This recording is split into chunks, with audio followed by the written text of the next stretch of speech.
Hello guys, welcome back. Here I really wanted to make this video and to show you guys what is the law of reversibility and prayers and how important is this in our daily manifestation. You know, daily prayers are so important because they help us to not forget what we want in life. In daily prayers, we keep reminding ourselves our goals and also discipline ourselves to manifest. Nowadays, life has become more dynamic. We have more and more things to do daily than we had before. That's why prayers or daily visualizations are very important to us. Hear what is said in this chapter of Law of Reversibility of the book Prayer, the Art of Believing. Pray for my soul, and more things are brought to you by prayer than this world dreams of. Prayer is an art and requires practice. The first requirement is a controlled imagination. Parrot and vain repetitions are foreign to prayer. Its exercise requires tranquility and peace of mind. Use not vain repetitions, for prayer is done in secret, and my Father which seeth in secret shall reward thee openly. It is so important to know that your repeating words again and again without feelings are worthless. That is called vain repetitions, and vain repetitions are not recommended in Neville's teachings. What we have to do is repeat the feeling of the wish fulfilled more and more every day. So the law of reversibility is to revise an event we had during a day and replace it with a scene that you would like to have happened. You need to repeat the feeling of the wish fulfilled as much as you can. That's faith to the unseen reality.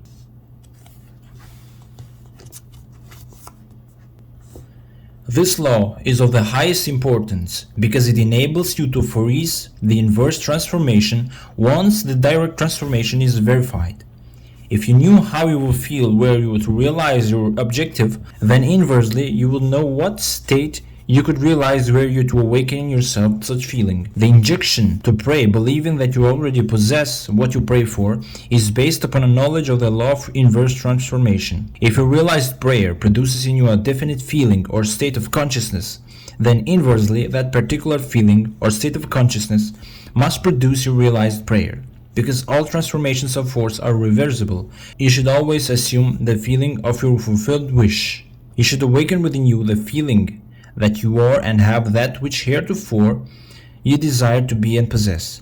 This is easily done by contemplating the joy that will be yours were your objective an accomplished fact, so that you live and move and have your being in the feeling that your wish is realized.